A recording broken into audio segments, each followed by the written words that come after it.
Daily current news में अभी की खबर है, पुणे में ड्रैगन फ्लाई की प्रजातियों पर अध्ययन। हालिया खबरों के अनुसार पुणे के MIT वर्ल्ड पीस यूनिवर्सिटी के शोधकर्ताओं ने एक अध्ययन में पाया कि पुणे में 8 ड्रैगन फ्लाई की प्रजातियां अब नहीं पाई जाती हैं। इसके साथ ही 27 नई प्रजातियों की पहचान भी की गई है।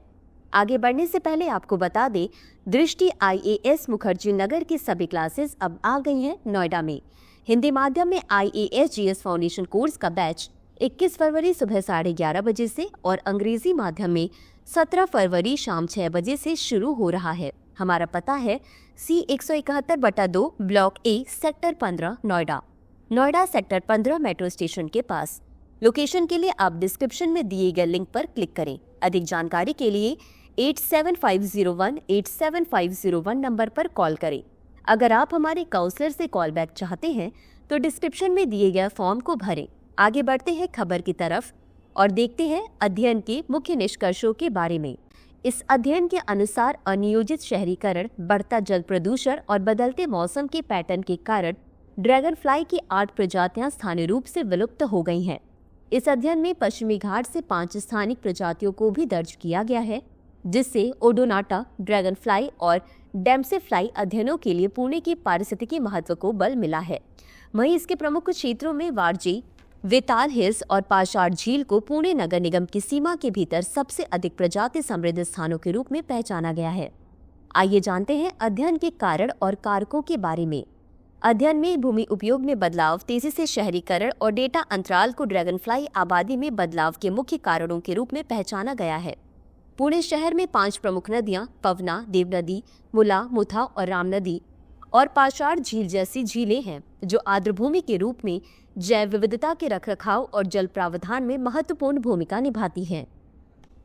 अब जानते हैं अध्ययन के महत्व के बारे में। MIT WPU के पर्यावरण अध्ययन विभाग के डॉक्टर पंकज कोपर्डे के अनुसार ड्रैगन फ्लाई महत्वपूर्ण कीट शिकारी है, जो शहरी क्षेत्रों में मच्छरों और अन्य कीटों की आबादी को नियंत्रित करने में मदद करते हैं।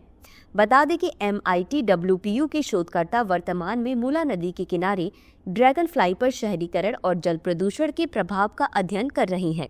शोधकर्ताओं ने शहरी क्षेत्रों में पहाड़ियों, घास के मैदानों, नदियों और झीलों जैसे हरे और नीले स्थानों के संरक्षण को प्राथमिकता देने की आवश्यकता पर बल दिया है।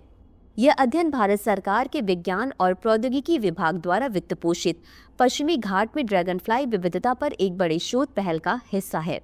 शोधकर्ताओं को उम्मीद है कि उनके निष्कर्ष जैव विविधता में बदलाव पर अधिक अध्ययन को प्रेरित करेंगे और संरक्षण प्रयासों में सहायता के लिए दीर्घकालिक निगरानी परियोजनाएं स्थापित करने के लिए प्रोत्साहित करेंगे। तो चलिए अंत में देखते हैं आज के अभ्यास प्रश्न को। पुणे में ड्रैगन फ्लाई की प्रजातियों पर अध्ययन के संदर्भ में निम्नलिखित कथनों पर विचार कीजिए। 1. इस अध्ययन में पाया गया है कि पुणे में 8 ड्रैगन फ्लाई प्रजातियां विलुप्त हो गई हैं। 2. इसके अनुसार बढ़ता जल प्रदूषण और बदलते मौसम के पैटर्न के कारण ड्रैगन फ्लाई की प्रजातियां स्थानीय रूप से विलुप्त हो गई हैं। उपर्युक्त में से कौन सा या कौन से कथन सही है या सही है? A केवल 1, B केवल 2, C 1 और 2 दोनों, D न तो 1 और न ही 2। इस प्रश्न का उत्तर कमेंट बॉक्स में जरूर दें। अभी के लिए बस इतना ही। धन्यवाद। डियर व्यूअर्स, अपने एग्जाम की तैयारी को और बेहतर करने के लिए हमारे चैनल को लाइक, शेयर और सब्सक्राइब करना न भूलें।